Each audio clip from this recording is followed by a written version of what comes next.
From the KPFK studios in Southern California, it's the Ralph Nader Radio Hour. Stand up, you've been sitting way too long. Welcome to the Ralph Nader Radio Hour. My name is Steve Scrovan, coming to you once again from Mumbai, India, where I'm spreading the gospel of Everybody Loves Raymond. My co-host David Feldman coming to us again from New York City. And of course, the man of the hour, Mr. Ralph Nader from Washington, D.C. Welcome, gentlemen. Today, we're going to talk about the State of the Union, go through some more of your Facebook questions. But David, tell us about our guest today first. Our guest today is Greg LeRoy, who has been dubbed God's witness to corporate welfare. His organization is called Good Jobs First, which is a resource center offering tools for activists, researchers, legislators, journalists, and anyone seeking to unearth information on development deals, those backroom bargains made between local politicians and the business community at the expense of you, the taxpayer. Mr. LeRoy founded Good Jobs First in 1998 after winning a Public Interest Pioneer Award. Ralph, that sounds like one of the award shows you would actually watch on television. Say hello to Greg, Ralph. Hello, Greg. I've known Greg for many years. He is a long-term runner. He's a marathon runner on an area that should get a lot more mass media, namely what we call the corporate welfare state. Massive taxpayer subsidies, local, state, national, to all kinds of corporations under all kinds of guises to rationalize the use. Most people know about tax-funded stadiums and arenas and ballparks. And also, it's what the right wing often calls crony capitalism. That is, where corporations use their political influence and the campaign contributions from their executives to twist and turn local, state, and federal officials into subsidizing them.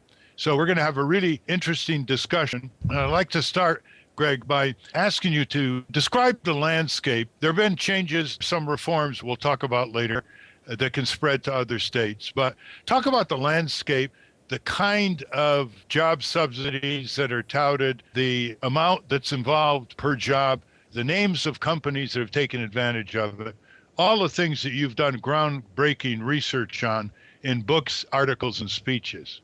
Well, thanks, Ralph, and great to be with you. So it's estimated, the best estimate we can give you is total state and local spending in the name of economic development every year, most of it tax breaks of every kind, of about $70 billion, 70B with a billion dollars per year. And it covers every kind of fee or tax that companies might normally pay to support public services. Corporate income tax credits, property tax abatements, sales tax exemptions, and increasingly other people's money. We've got evidence now that companies are getting their employees state personal income taxes. They're getting consumers sales taxes. They're getting tourists car rental fees. It's really gotten into this very Byzantine, overgrown landscape of spending, a lot of it which is not very well accounted for or understood. Greg, you're talking rebates, right? So the workers in a company who pay sales tax, the state government then sends the check to the company. It sometimes is structured as a rebate. Sometimes the company actually never remits the income taxes to the state treasury. And in other cases, the company takes it as a credit against their corporate income tax liability. It's structured different ways in different states. But the net effect is about 2,700 companies keep about $700 million a year in 17 different states we've identified this way. We call it paying taxes to the boss because effectively that's really what's happening. Workers are paying taxes not to their state governments for public services. They're paying it to their bosses. Every state has dozens of programs on the books.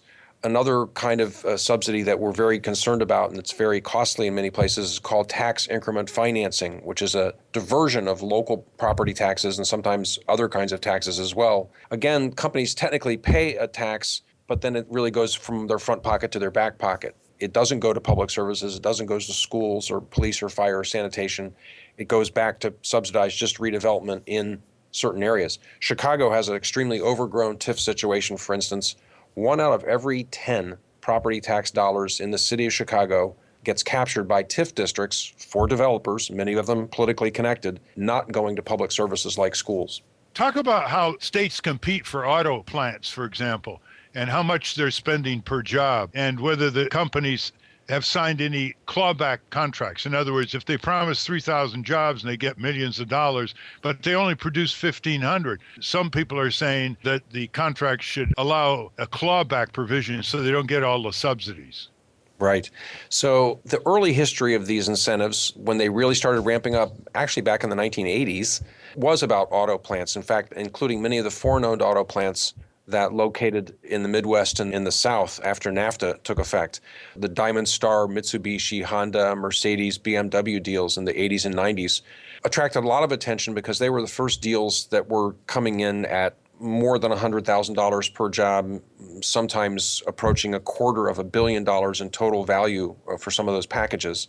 Unfortunately, things have not only gotten worse in the auto sector, they've spread to every other kind of sector now. So Goldman Sachs does this in the financial services sector, and Citibank, and other big stock exchanges, media companies, especially in New York City, threatening to move to Connecticut or New Jersey and shaking down the city of New York for huge packages to stay put. Foreign steel mills and microchip plants. Intel has been very aggressive, getting big packages at a number of its facilities in Western states.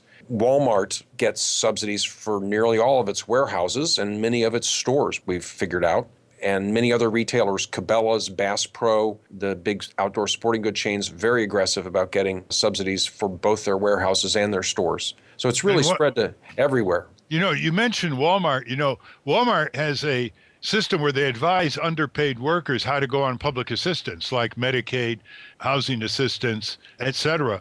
And there was a report from the House committee a few years ago that said that the average Walmart store is being subsidized in this way on the back of taxpayers because they don't pay their workers a decent wage, $900,000 to almost $2 million per store. Correct. At the same time, the CEO of Walmart is making $11,000 an hour, every hour, 8 hours a day, every week, plus benefits. One thing that's really amazing about your detective work, Greg, is there never seems to be an end to different kinds of disguised subsidies. For example, you expose one, and these law firms and consulting firms think up of another. One of my favorite examples, if you can elaborate, you remember when the New York Stock Exchange wanted to have a new building next door, and they threatened to go to Hoboken. Yes, yes. Unless the city of New York was shaken down for a huge subsidy. Now, this is the bastion of global capitalism, the New York Stock Exchange. Can you explain that and how they finally didn't get their way? This was an astonishing episode, and we actually have a project called Good Jobs New York that was all over this at the time. You know, technically the New York Stock Exchange is a nonprofit corporation, if you can believe that. So Giuliani was the mayor, and the MO was to not make a secret of your idea that you would go have lunch with the mayor of Hoboken or Jersey City or Greenwich, Connecticut, and then the city of New York would come checkbook in hand to pay you off to stay in New York. It was practiced by many media, TV networks, and insurance companies and stock exchanges. This was the biggest one. And this proposed package for the New York Stock Exchange came in at one point over $1 billion, as I recall. But then 9/11 happened. And of course, everything had to be rethought about design and safety and visibility of the stock exchange in Lower Manhattan. And Giuliani left office, and Bloomberg was stingier in this respect, and it didn't happen. But it could have. And certainly many other dozens and dozens of other companies successfully shook down New York City during that period. What did Mr. Grasso get when he left? I'm sure he got like $50,000 severance fee, I would assume, when he left. I think it was much more than that. I don't remember. I think it was like $100 million for a nonprofit. It was a big parachute. Greg, let me ask you this question. Here's another guise for a subsidy in a way. Do you remember in Illinois when they privatized their parking meters and they signed a long-term contract and suddenly the price of the meters went up? Can you describe that one?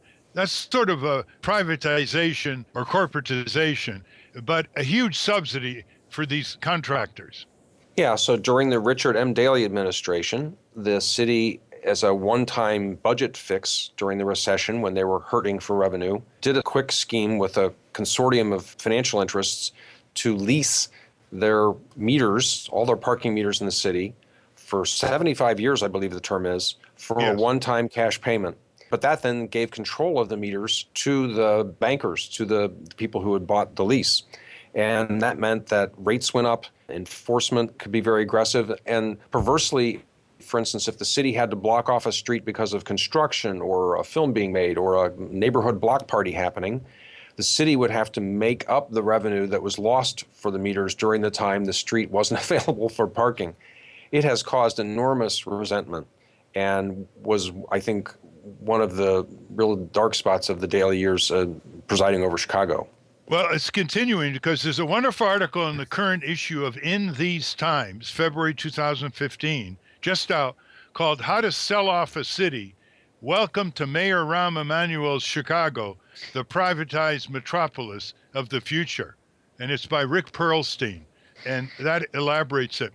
Before I ask you about your own organization, Greg, why don't you describe the consulting firms, the Goldman Sachs firms that are always creating, pushing, and lobbying for all these kinds of subsidies to these corporations without any voice by the taxpayers, and how they deal with these local, state, and national politicians?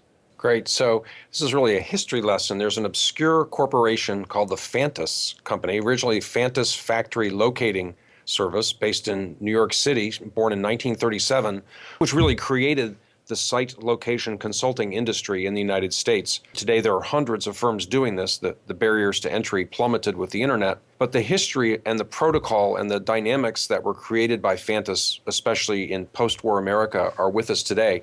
It has everything to do with how unfair and asymmetrical the bargaining power is between corporations and the public sector in site location.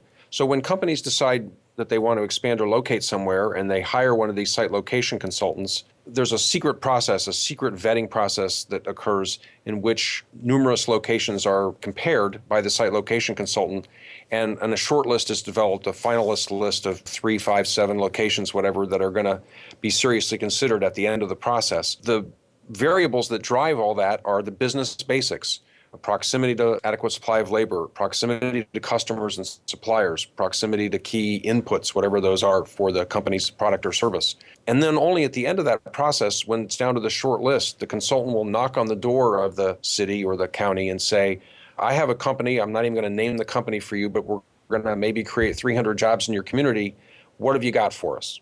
And basically with their hand out, and it's what's called a prisoner's dilemma in game theory. The public officials don't know who they're talking to at first. They certainly will never know who they're competing with. They're not supposed to talk to competing cities or states. That would get them blacklisted. And these site location consultants are very secretive. They're very adverse to publicity. They don't leave a lot of public records for us to look at. And they are right in the front of this whipsawing. They absolutely have a financial self-interest in upping the ante on these packages because in some cases they work on commission. Sometimes they pull down as much as 30% of the discretionary incentives that they negotiate for their clients. This is a dark, secret history in the way economic development happens in this country. And then, Greg, you've made part of your reputation when you show that the states that are bidding, like the very states that bid for the Saturn plant, General Motors, and the governors actually appeared on the Donahue show, each saying they'd give this more to General Motors, and they'll give that more to General Motors on the backs of the taxpayers. That, first of all, the companies pretty much know where they're going to go, and this is like a huge dessert for them, a freebie. They're going to go on these relevant factors that you just pointed out, the labor, the source materials, et cetera, transportation. But your assertion is that a lot of times these things don't even work out as they are reputed. They say that if the taxpayer subsidizes this operation, it's going to be good for the economy. And what you're saying is that is often a myth. Can you explain?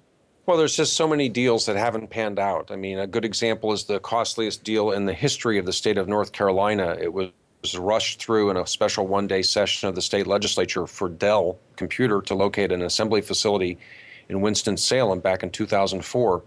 5 years later, the facility closed. And, you know, in retrospect, looking at the whole proposition, it was suspect to begin with. It didn't really have a lot of good business basics. And the way it was rushed and secretively sort of jammed through by the Commerce Agency with the legislature should have raised people's suspicions. I mean, there were certainly some voices, including a small business group at the time, that questioned the deal as well. But there are many other deals that haven't panned out either. I mean, one of my favorites currently is Sears, which got for the second time in 22 years, blackmailed the state of Illinois by threatening to relocate its corporate headquarters away from now a suburb of Chicago.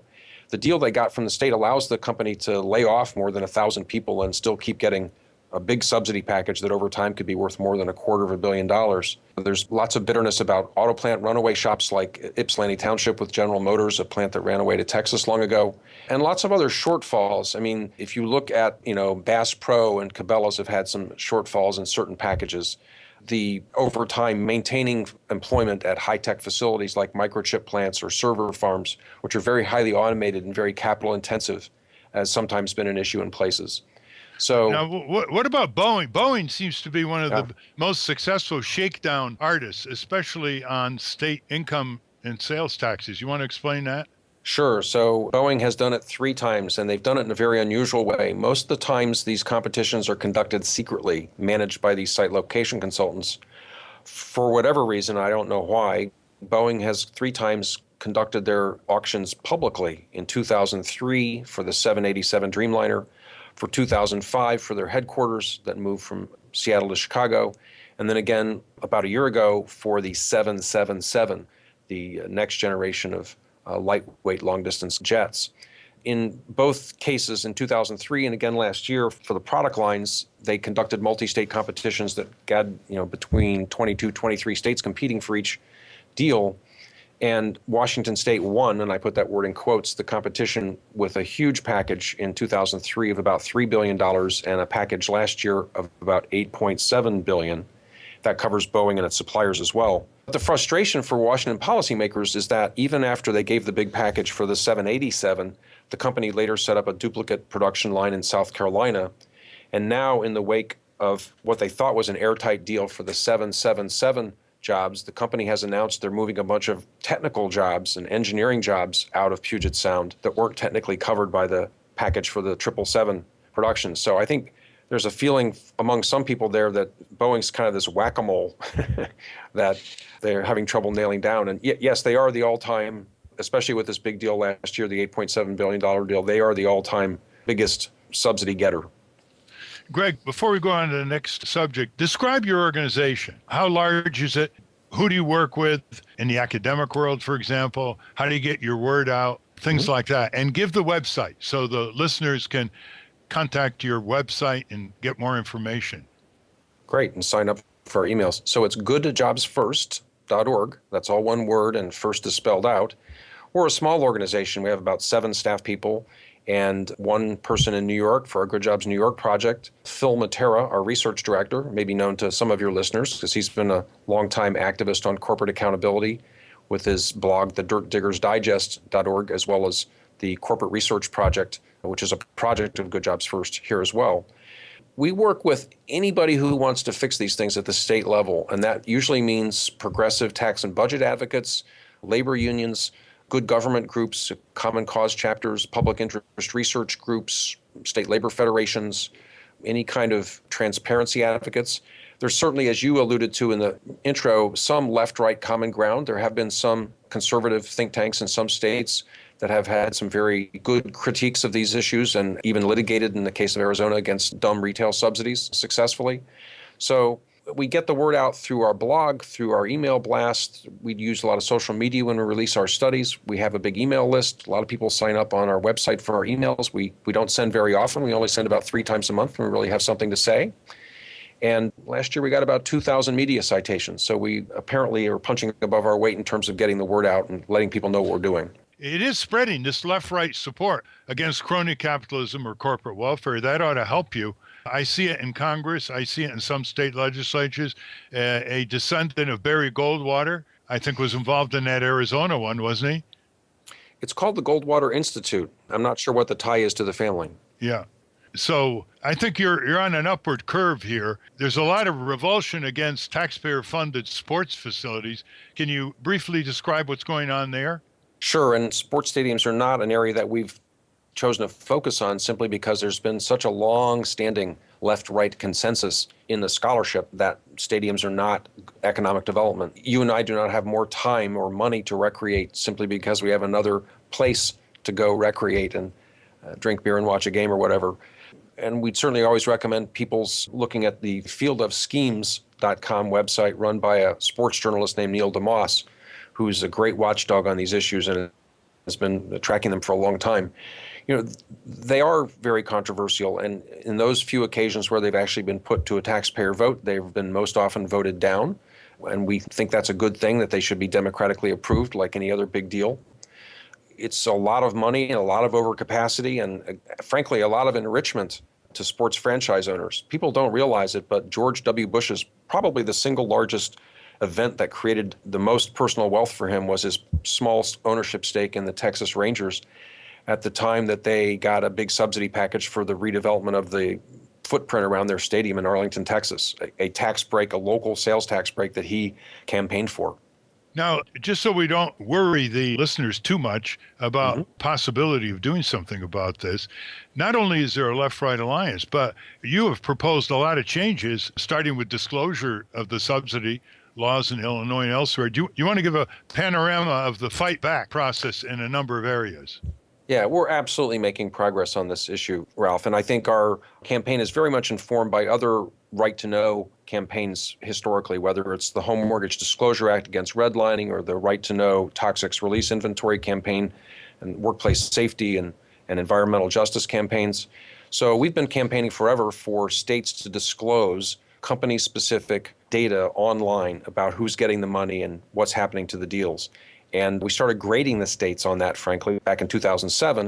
And I'm proud to say today that 47 states, to some degree, are now disclosing where the money's going, who's getting the money, and then not all of those are yet disclosing what happens with the money. And I should hasten to add that of those 47, some do not do it as completely or thoroughly as we'd like, but we're absolutely been moving in the right direction. That's about twice as many states as were disclosing back in 2007.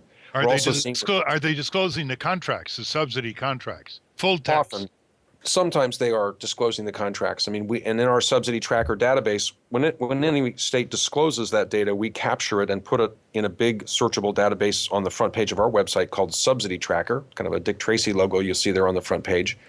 And whenever there is such an official document like that, our database takes you back to the original source documents. We're also seeing the same trend among states and cities. So even though, for instance, tax increment financing or TIF is very controversial in cities like Chicago, partly in response to the outcry by grassroots groups and the Chicago Teachers Union and others who have called that issue out, the city of Chicago now discloses enormous amounts of information about all 151 TIF districts that the city has.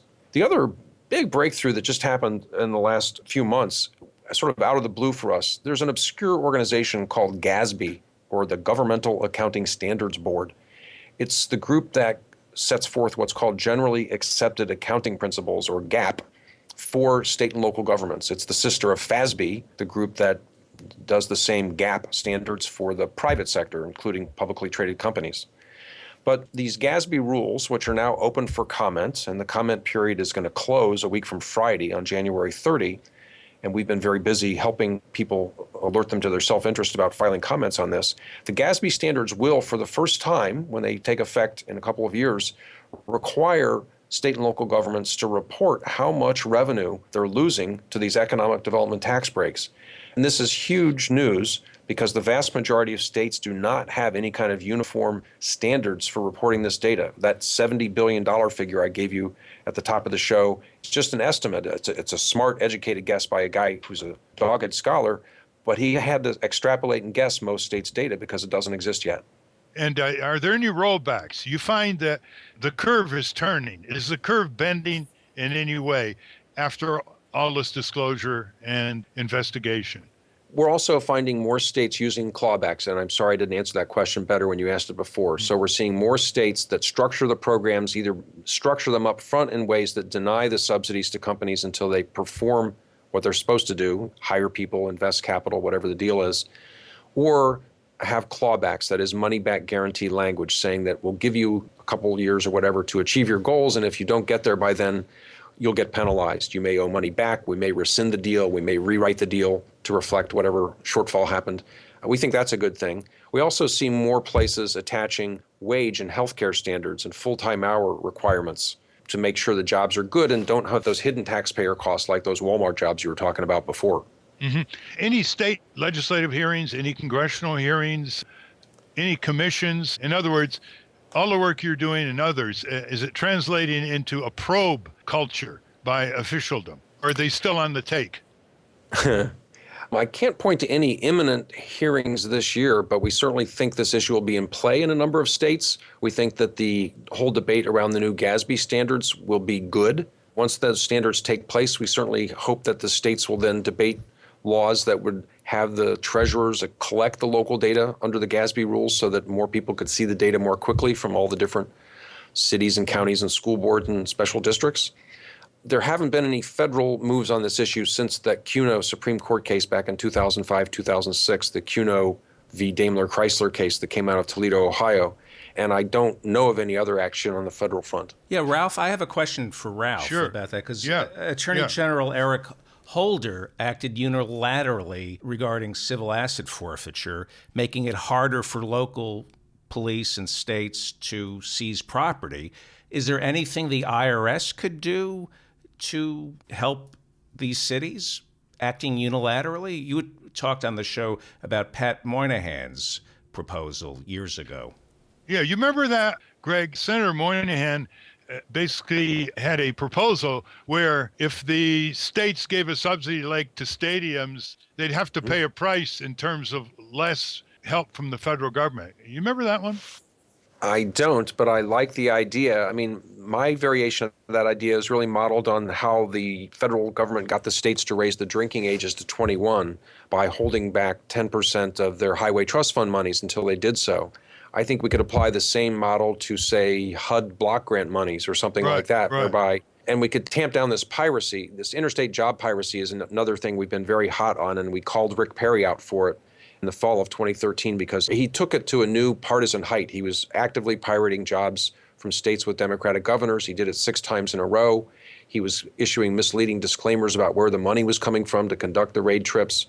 And I think if we tied some strings to HUD money saying, well, we're going to hold back 10% of your HUD block grant money until you, Mr. Governor, Mrs. Governor, sign a certification that you're not going to actively pirate jobs from other states, and you're going to enact a full-bodied, robust disclosure system so taxpayers can see where the money's going and what they're getting for their bucks, then you'll get the rest of your HUD block grant money. HUD is a cabinet-level position, right? It is. So is that something President Obama could do without Congress? Could that be an executive action?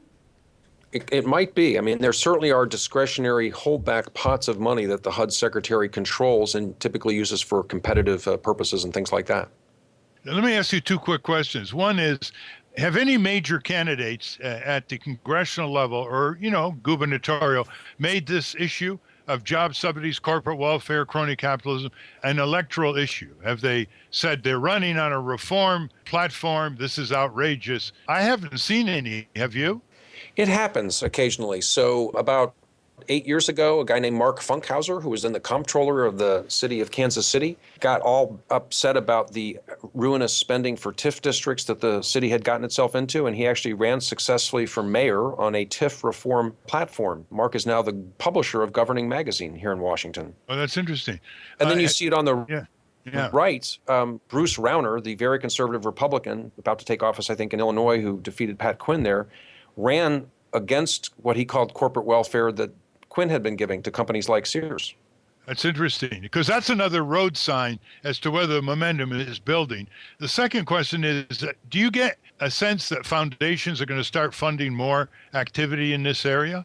Because it's in their interest of trying to reduce the level of poverty. I mean, look who pays. I mean, the people who have the least end up paying. We certainly hope so, and we're encouraged that a few foundations have already filed comments on the GASB exposure draft for tax abatement disclosures. The Ford Foundation, Heron Foundation, the George Gunn Foundation, I think are the 3 that are already on record. I expect some others to file as well before the deadline next Friday. And I think you're absolutely right. This is right in their wheelhouse. If you look at the list of things they care about, whether it's job training, affordable housing, neighborhood revitalization, economic opportunity, all those things depend on stable, adequately funded state and local public coffers, which are getting undermined by these huge giveaways. Greg, you're very informed. You're not a ooh-ah speaker. Have you been invited on public radio, public television? Have you invited on Diane Rehm, Terry Gross, the public TV, Charlie Rose. They invite Intel's executive on. They invite other business executives. What's your experience with public radio and public TV? Many years ago, I was on the McNeil-Lehrer News Hour when it was still called that, and I occasionally have been on public radio about particular studies that we've issued, often on Marketplace, the business show. When my book, The Great American Job Scam, came out in 2005, we had a lot of coverage in daily newspapers, on book TV, on C-SPAN, but not on any NPR or PBS stations. But it's safe to say that you haven't been on national radio and TV as much as William Crystal and Newt Gingrich, right? No, it's true. I was on MSNBC but no one briefly has last year, but yeah, that's true. Except Just to maybe make John the- McCain. That's true. Or Joe Lieberman. Yeah, just to make the point, it's very important that people have a lot to say that affects a lot of people who are looking at this problem as an unjust abuse of corporate power and taxpayer exploitation. Should be getting much more media. As we close, Greg, can you give the contact numbers again? How to get Sure. on your email list, how to get to your website. Do it slowly so people can remember it and join the fray. Absolutely. Our website URL again is Good Jobs First, all one word, and first is spelled out. My email is not a screening email. It's goodjobs, all one word, at goodjobsfirst.org. There's an easy sign up for email function at the top right corner of our website. More than 1,500 people a year have been signing up for our email list lately. We're really pleased by that. And we won't clog up your inbox. We'll send you an email about 3 times a month with studies and blog summaries and links to other things that we think are worth tracking. Ralph, you said that the New York Stock Exchange is a nonprofit organization, correct? Yes. I said that, yeah. Yeah, I owe Dick Grasso an apology. I said his severance package was $100 million, and it turns out it was $140 million. So I want to apologize. I'm sure he'd accept it. Okay. Okay, thank you very much, Greg LeRoy, head of Good Jobs First. We'll continue this discussion in future months and keep us informed about any reform successes. Thanks, Thanks, Greg. Ralph. We've been talking to Greg LeRoy, the founder of goodjobsfirst.org. You're listening to the Ralph Nader Radio Hour. We will be back right after this.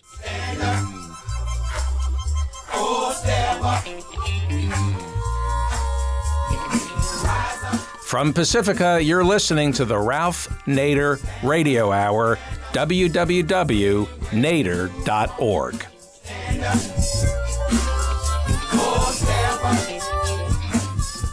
Welcome back to the Ralph Nader Radio Hour. I'm Steve Scrovan, along with David Feldman and Ralph Nader. And, you know, the idea for the Ralph Nader Radio Hour took root about a year ago after David and I interviewed Ralph on KPFK in Los Angeles. And it was in anticipation of President Obama's State of the Union address last year. Now here we are a year later, speaking after the latest address. And Ralph, the New York Times headline referred to Obama's defiant agenda. Would you agree with that? No, I think that was a bit wish fulfillment, maybe, on the headline writer. You know, when you have low expectations of Obama when it comes to progressive policy proposals, almost any bit of rhetoric makes people excited. Oh, he doesn't have to worry about reelection. He's going to become his true progressive self. Look at the speech. I found the speech not very coherent. I found it repetitive in some ways, and I found it contradictory. Now, everybody wants to put their own wishes in a State of the Union. I understand that. But discounting that, I think it's the responsibility of the president not to be contradictory inside his speech before the Congress. And let me give you a few examples. He mentioned the need to strengthen unions and give workers a voice, on the one hand. On the other hand, he's pushing the Trans-Pacific Trade Agreement and not revising NAFTA and the WTO, as he promised to do in 2008, which of course strips workers not only of their voice, but of their jobs. It's a job exporting trade agreement. You can see the details on that by going to globaltradewatch.org. Not only that, he supports something called Fast Track, which means he will send the proposed trade agreement with 40 countries on the Pacific Rim to Congress under a procedure where no senator or representative can offer any amendments. It's an up or down vote and very limited time of debate on the floor of the Senate and the House. Well, that certainly takes away the voice of workers. So contradiction number 2 is when he talked about civil liberties. He said, we believe in civil liberties. Well, the Patriot Act's coming up for renewal on its most notorious provisions, library cards, financial information snooping, searching your home and not telling you for 72 hours, etc. And he never expressed anything by way of saving civil liberties by reforming the Patriot Act, which is coming up in just a few months. And also, he's sitting on this 6,700-page backup report to Senator Feinstein's committee on torture and the CIA. Contradiction number 3, he touted all the expansion of oil and gas production. He gave the back of a hand a little bit to the XL pipeline. That was nice. But then he proceeds to say that one of the greatest threats to the planet is climate change. Well, if you don't have a national energy conversion policy to move away from oil, gas, coal, and nuclear to renewables, solar, and efficiency, how are you going to deal with the disruption of the climate on the planet? You see, he always wants to have it both ways. I found another contradiction, which is when he talked about foreign policy and, we're getting out of wars. We're not putting ground troops, but we're into all kinds of quagmires. Every country we tried to attack with drones or infiltrate or overthrow is blowing up on us. The latest one is Yemen, and it was Somalia, and it was Iraq, and it's Afghanistan, and it's North Africa, and it's Mali in Central Africa, and in Southeast Asia. So he talks about 50 years of failure with our Cuba policy. Maybe it's time to start something new. Agreed. Well, how about all the failures and the blowbacks, to use a CIA term, in all these other countries, which are costing us American lives and trillions of dollars, not to mention the millions of lost lives and destitution of the natives over there. How about trying something new? He didn't have anything in the State of the Union there. Well, Ralph, let me give you a quote here. It's on the same topic. And he said, quote, "And tonight I call on this Congress to show the world that we are united in this mission by passing a resolution to authorize the use of force against ISIS." Okay. ISIS arose as a direct result of the criminal invasion, unconstitutional invasion of Iraq by George W. Bush, continued in a lower level by Barack Obama, supporting a corrupt Iraq quasi-dictatorship that had no army based on the merits. It was all payola and patronage. And so they all ran away because their own leaders didn't provide them with ammunition to fight a rising ISIS. ISIS spills over from Syria, takes a large chunk of northern Iraq, including the second largest city, Mosul. And now Obama is saying, we are now united against ISIS. Give me the authority to do anything I want. Well, that's just going to make things worse. He already has the authority to make sure that policies in Iraq do not go to corruption. $100 bills by the crates. The bribing is still going on. We're responsible for all that. Under international law, you invade a country, you're responsible for protecting the civil population. You're not responsible just to blow things up and destroy public works and healthcare and street security. So I didn't see anything particularly new and smarter about that statement he made. He was just basically trying to get a bipartisan hurrah to get Congress to give him authority to do whatever he wanted to do. That's what the AMUF does.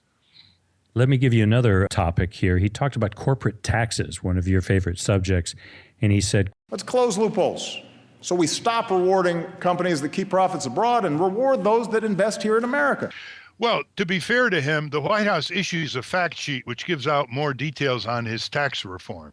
And some of it is pretty good. He wants to tax the richest Americans who are grossly undertaxed and all kinds of tax avoidance systems and offshore havens. He wants to say if they make profit when they sell their stock, their taxes are going to go from 16% to 28%. And same is true for their dividends. That's good. That gets him back to Ronald Reagan. He now is equal to Ronald Reagan. Ronald Reagan basically said, income is income. It should be taxed at the same rate. Capital gains and dividends, which accrue more to the wealthy, should not get a lower tax. So now we can say that Barack Obama has reached Ronald Reagan's level. So I guess we can be thankful for that. He's going to tax some of the loopholes in the estate tax. That's very good as well. And he spells that out. You go to the White House website, you'll see the fact sheet called A Simpler, Fairer Tax Code That Responsibly Invests in Middle-Class Families. I'll give him that one. But what I won't give him is that he wants to have free tuition for community college students. He is not telling us how he's going to pay for it. Well, one way it's been suggested by some of his own Democrats, like Congressman Keith Ellison, is to tax Wall Street transactions. Isn't it funny? We go into stores in states and we buy furniture and clothing and other consumer products. We have to pay 6 to 8% sales tax. But someone tomorrow selling $100 billion worth of some derivatives from some giant companies, they don't pay a penny. So he punted on that one. I thought his give labor a voice and strengthen unions was excessively vague in return for what he took away from them with these trade agreements, as I said earlier. But what he left out was stunning. And all this requires just one sentence. He didn't defend his own IRS. IRS budget's being cut by the Republicans. So the IRS now not only keeps you waiting endlessly on the phone, but they cannot collect more and more of the $300 billion of evaded taxes every year. That's with a B. That's their figures, $300 billion. So every time you cut $1 million into the IRS tax, they have fewer people to make people who don't pay their taxes and lighten the load on those who do pay their taxes. Now, one sentence to defend his own agency and to reduce the deficit by collecting evaded taxes. He didn't do that. Hundreds of billions of dollars of commercial fraud on Medicare, on Medicaid, in the private area. Billing fraud and abuse in the healthcare industry, according to the Government Accountability Office of the Congress and Malcolm Sparrow, the expert at Harvard, is going to be this year $280 billion. Billion. I mean, these are big ticket items. Not even one sentence urging the Congress to provide adequate enforcement budgets so that the Department of Health and Human Services can have the investigators and the prosecutors to bring this money back in. Here's one he could have had Republican support for, at least in the rank and file. Auditing the Pentagon, $800 billion of unaudited budget. The Pentagon hasn't been audited for years. That's why they can lose $9 billion here, $6 billion there, buy spare parts that are already in warehouses over here. And he never mentioned it. There's no business in the country that could operate without being audited, not to mention a sprawling global budget with secrecy, corruption, outside corporate contracting, eating the heart out of the taxpayer's dollar. That would have been just a sentence. And here's the top one. When he was senator, he joined with right-wing Senator Coburn from Oklahoma to demand that all government contracts with corporations be put online, the full text. Well, the summaries are now online, but the texts are not online. That may seem esoteric, but if you have all these hundreds of billions of dollars of contracts online, you can have citizen groups investigate the waste, fraud, and abuse. You can have competitors do better competitive bidding because they have the data. You can have academics write better ways that the government can protect taxpayers by more even-handed contracts, on and on, right? That would have taken one sentence. He said, when I was a senator with Senator Coburn, we proposed this, and I know that there's a majority left-right that would get this through. Never did it. He never misses an opportunity to miss an opportunity. He did speak about something that we've talked a lot about on the show, which is minimum wage, and this is what he said about that. We still need to make sure employees get the overtime they've earned. And everyone in this Congress who still refuses to raise the minimum wage, I say this. If you truly believe you could work full-time and support a family on less than $15,000 a year, try it. He didn't mention how many dollars an hour. How much time would that have taken? In other words, he left it dangling. He didn't commit himself to say restoring the minimum wage adjusted for inflation from 1968 would now be $11. It's now $7.25, and there's, no paid sick leave and no health insurance attached to those workers. So at least give them what workers got in 1968. Even though workers today, according to the economists, have doubled worker productivity due to automation, et cetera. And he didn't do that. So you see, you begin to wonder, is it just talk? Is it just words? Is it just something that, a sop to the liberals in his party who have been neglected by him? Here's another point on the minimum wage. Just before the November 4 election, say the 30 days before, what was Barack Obama doing? He was going from one place to another, spending a day on Air Force One to go to New York and raise money from fat cats. Then he'd go to California and he's raised money from fat cats. And I called Senator Reid about 3 weeks before the election. I said, Senator, you're a long supporter of the minimum wage. It's not yet a cutting edge issue by the Democrats. The president should take a stand on this more specifically.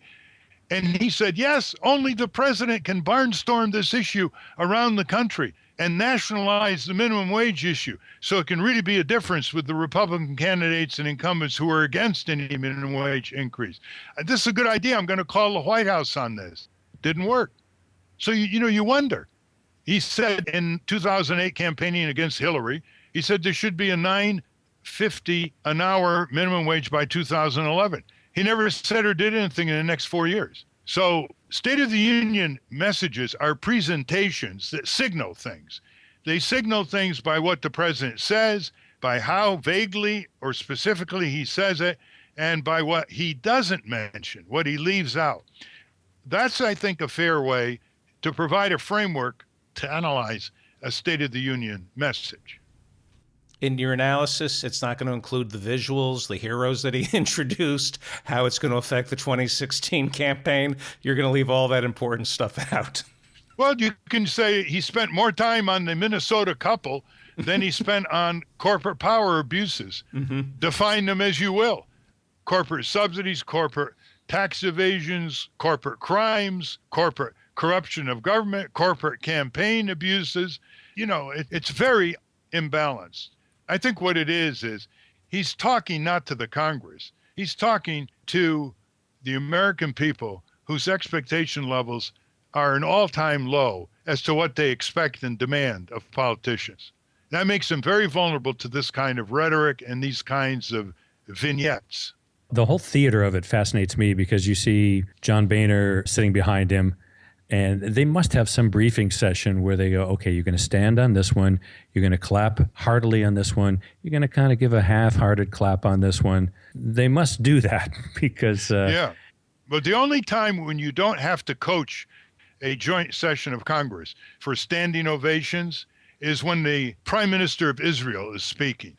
It's just automatic. 28 standing ovations for Benjamin Netanyahu in his latest joint session of Congress. I thought if you took a video of that, David and Steve, it could be an exercise video, actually, for members of Congress. I mean, if every morning they just popped up and down, the way they did for Prime Minister Netanyahu. By the way, no president has ever gotten 28 standing ovations in that period of time that the Prime Minister of Israel spoke.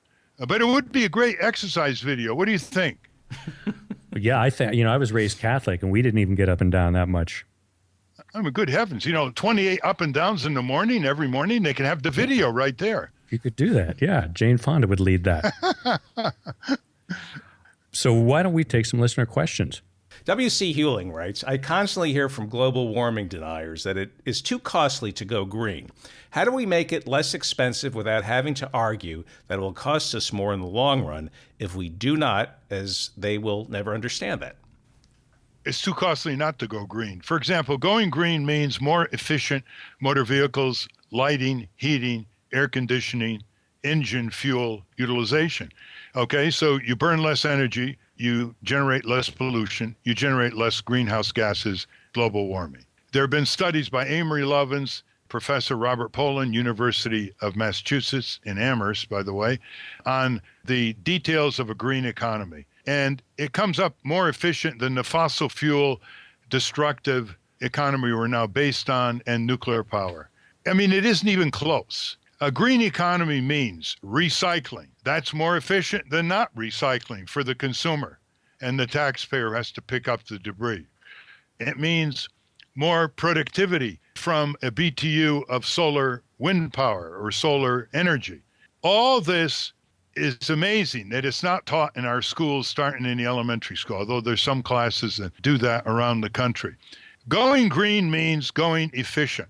It means pre-cycling. It means recycling. It means substituting less environmentally damaging materials for environmentally damaged materials like plastics. And the byproduct is simply this. If you get more work out of your consumer energy dollar, you're helping your family pocketbook, you're reducing pollution on the ground where you live and breathe with your children, and you are reducing greenhouse gases. If you want the details on this, contact Professor Robert Pollin, Pollin, Department of Economics, University of Massachusetts, Amherst. Would you say the CEO of BP this week thinks fossil fuel is economically feasible?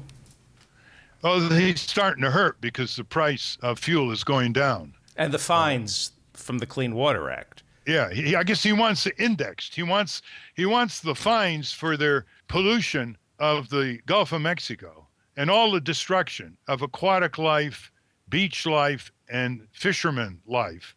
I guess they want to index to the price of oil. They're not going to get away with that. Right, they're being fined like double-digit billions of dollars because of the Clean Water Act. Were you responsible for the Clean Water Act? We worked very hard. We were prime advocates right down to the drafting, which was done by David Zwick, one of our colleagues. And these laws that came through that we pushed in the early 70s, the air pollution and water pollution, are far more meticulous and tough than the mealy-mouthed successors, which have all kinds of waivers and exceptions and vague language that the corporate lobbyists can take advantage of. I know we have listener questions, and I apologize, but are you surprised by how severe BP is being punished by the federal government? It's not severe at all. You just look at BP's gross revenues. You look at what BP can write off under various tax laws. It's a little bit more than a slap on the wrist. I think they're going to hit him for about $13 billion, but the damage was enormous. It's continuing, and it will continue for many years without recompense once BP sends the last dollar to the government finer. Let's take another listener question. This is from John Doreen Tillman. Do you support public funding for small farming as a way to become less dependent on agribusiness? Well, right now, most agribusiness subsidy dollars go to big agribusiness companies like Cargill and Archer Daniels Midland, and big agribusiness operations that have like 30, 40,000 acres or 5,000 acres. Only a very tiny percentage goes to the much larger number of small farmers. So if we're going to have an agricultural subsidy system, I would turn it on its head. The first priority goes to support family farming.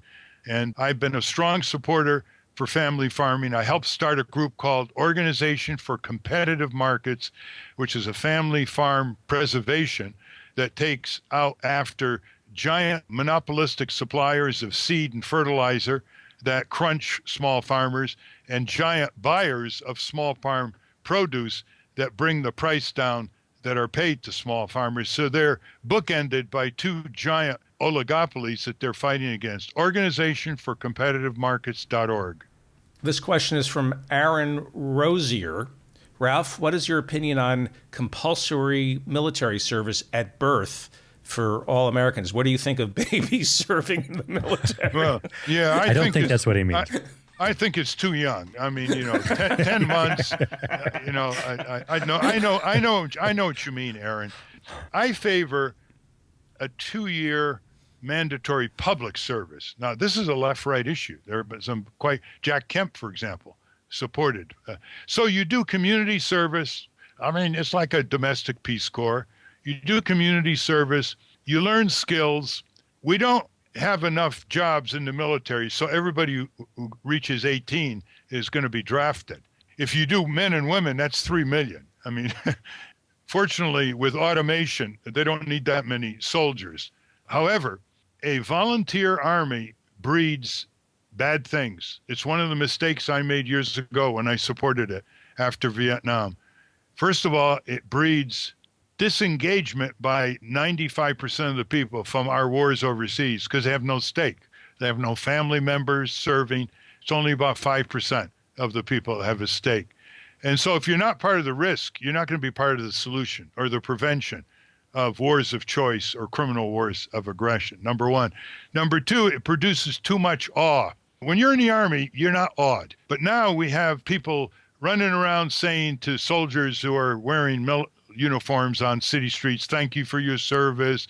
It's almost like a guilt trip. And these soldiers should be thanked for what they do, but they should realize that they are being told what they do is not constitutional, is not legal. And so they should not be ordered to kill or die overseas in criminal wars of aggression. So the salutation should be, thank you for your service. We want all of you back home. That should be the answer to veterans or soldiers, rather, that you see on the streets or on the airplanes. The awe is extremely bad. Well, the big movie out now, Ralph, is called American Sniper. It's a disgrace. About a disgrace. Chris Kyle, who had played by Bradley Cooper. And I was watching that movie. It's made $105 million or something. It's incredible. And it was disturbing to me because I was watching it and I was thinking, oh my God, if this was a World War II era movie, we'd be the Germans. That's right. We committed criminal sociocide on the people of Iraq. Millions dead, injured, sick, millions refugees. Their society basically destroyed. This is an area the size of Texas with 27 million people that never threatened us. Even the dictator never threatened us. That was all lies by Bush and Cheney. And so is there a movie on what we did to Iraq that's breaking records at the movie houses in the U.S.? No. The movie that's breaking record is by a sniper, a very skilled sniper. But as the newspaper reports point out, back home in civilian life, he was a prevaricator. He made claims for himself that were totally false, like he went after Katrina and shot 25 looters, or he beat up Jesse Ventura, who made deprecatory remarks allegedly on SEALs, and Jesse was a SEAL. But it's probably a very well-made movie from a gripping suspense state. I wouldn't make too much of it. There are always jingoists. There are always people who want a good adventure. There are always people who mix up the bad guys and the good guys, or the just guys and the unjust guys. And I think the vast majority of the American people are not going to go to see that movie. Well, I think we've come to the end of another Ralph Nader Radio Hour. My name is Steve Scrovan. On behalf of David Feldman and Ralph Nader, I want to thank Greg LeRoy for being our guest today. Join us again next week on the Ralph Nader Radio Hour. So long, everybody. And thank you, David. Thank you, Steve. Thank you, listeners. And I hope some action will come out of this program, as we have hoped in previous programs and forthcoming programs.